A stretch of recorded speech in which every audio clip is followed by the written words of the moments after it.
ಮೊದಲ ಬಾರಿಗೆ ಮೊದಲ ವರ್ಷದಲ್ಲೇ ಪಿಯುಸಿ ಫಲಿತಾಂಶದಲ್ಲಿ ಅತ್ಯುತ್ತಮ ಸಾಧನೆ ಮಾಡುವುದರ ಮೂಲಕ ದೇವನಹಳ್ಳಿ ತಾಲೂಕಿನ ಇತಿಹಾಸದಲ್ಲಿ ರಾಜ್ಯಕ್ಕೆ 4, ಜಿಲ್ಲೆಗೆ 2 ಮತ್ತು ತಾಲೂಕಿಗೆ ಪ್ರಥಮ ಸ್ಥಾನವನ್ನು ಪಡೆಯುವುದರ ಮೂಲಕ ಜ್ಞಾನದೀಪ ಪಿಯು ಕಾಲೇಜು ರಾಜ್ಯಕ್ಕೆ ಮಾದರಿ ಎನಿಸಿಕೊಂಡಿದೆ.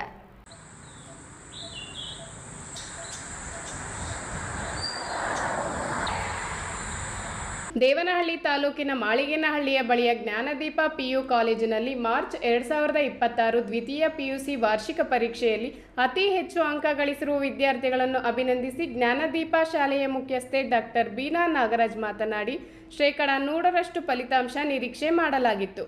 ಆದರೆ ಇಷ್ಟು ಮಟ್ಟಿಗೆ ವಿದ್ಯಾರ್ಥಿಗಳು ಸಾಧನೆ ಮಾಡುತ್ತಾರೆಂದು ಅಂದುಕೊಂಡಿರಲಿಲ್ಲ. ಈ ಯಶಸ್ಸು ಎಲ್ಲ ಉಪನ್ಯಾಸಕರಿಗೆ ಸಲ್ಲಬೇಕು. ಮಕ್ಕಳನ್ನು ಪರೀಕ್ಷಾ ತಯಾರಿಯಲ್ಲಿ ವಹಿಸಿರುವ ಶ್ರಮದ ಪ್ರತಿಫಲ ದೊರೆತಂತಾಗಿದೆ ಎಂದು ಹರ್ಷ ವ್ಯಕ್ತಪಡಿಸಿದ್ರು. ಸ್ವಲ್ಪ ಎಕ್ಸ್ಪೆಕ್ಟ್ ಮಾಡಿದ್ದಂತೂ ನಿಜ, ಬಟ್ ಇಷ್ಟರ ಮಟ್ಟಿಗೆ ಅಂತ ಹೇಳಲಿಕ್ಕಾಗಲ್ಲ. ಅದು ಎಲ್ಲ ಕ್ರೆಡಿಟ್ ನಮ್ಮ ಲೆಕ್ಚರರ್ಸ್ಗೆ, ಉಪನ್ಯಾಸಕರಿಗೆ ಹೋಗುತ್ತೆ.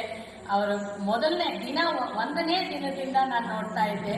ಫಸ್ಟ್ ಇಯರ್ನಲ್ಲಿ ಕೂಡ ಇಲ್ಲಿ ಬಿಡು ಫಸ್ಟ್ ಇಯರ್ ಅಂತ ಬಿಟ್ಟವರಲ್ಲ, ಅಷ್ಟು ಮಕ್ಕಳನ್ನ ಅಷ್ಟು ತಯಾರಿ ಮಾಡಿದ್ದಾರೆ. ಅದು ಅಷ್ಟು ಕ್ರೆಡಿಟ್ ಖಂಡಿತ ಈ ಎಲ್ಲ ಲೆಕ್ಚರರ್ಸ್ಗೆ ಹೋಗ್ಬೇಕು. PUC ಕಾಲೇಜ್ ಅಂತೆಲ್ಲ ನಮ್ಮಲ್ಲಿ LKG ಇಂದ ಇದ್ದಾರೆ. ಆ ಮಕ್ಕಳು ಅಷ್ಟೂ ಜನ ನಾವಿಲ್ಲಿ ಹೈಸ್ಕೂಲ್ ತನಕನೂ ತಯಾರಿ ಮಾಡಿ ಅವರು PUC ಇಲ್ಲೇ ಮುಗಿಸ್ಬೇಕು. ಪ್ರತಿಯೊಂದು ಮಗುವಿನ ಭವಿಷ್ಯ ಉಜ್ವಲ ಆಗುತ್ತೆ ಇಲ್ಲಿ ಅನ್ನೋ ನಂಬಿಕೆ ನನಗೆ ಖಂಡಿತ ಇದೆ. ವಿಜ್ಞಾನ ವಿಭಾಗದಲ್ಲಿ ಅತ್ಯುತ್ತಮ ಅಂಕ ಗಳಿಸಿದ ನಿತ್ಯಶ್ರೀ, ಸೋನಿಯಾ, ಪೂರ್ಣಶ್ರೀ ಅವರನ್ನು ಅಭಿನಂದಿಸಲಾಯಿತು.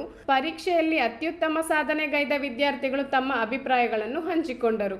ಈ ಕಾಲೇಜ್ ಸೇರಬೇಕಾದ್ರೆ ಎಲ್ಲರೂ ಒಂದೇ ಮಾತು, ಇನಿಷಿಯಲ್ ಆಗಿ ಅಂದರೆ ಇವಾಗಿನ ಸ್ಟಾರ್ಟ್ ಮಾಡ್ತಾ ಇದ್ದು, ಸೊ ಹೆಂಗೆ ಸೇರಿಸ್ತೀರಾ ಅಂತ. ಬಟ್ ನಮ್ಮ ಡ್ಯಾಡಿ ಹೇಳಿದ ಒಂದೇ ಮಾತು, ಫೇಮಸ್ ಆಗಿರೋ ಕಾಲೇಜ್ಗೆ ಹೋಗಿ ಹೆಸರು ತೊಗೊಳೋದು ಅಷ್ಟು ಇಂಪಾರ್ಟೆಂಟ್ ಅಲ್ಲ.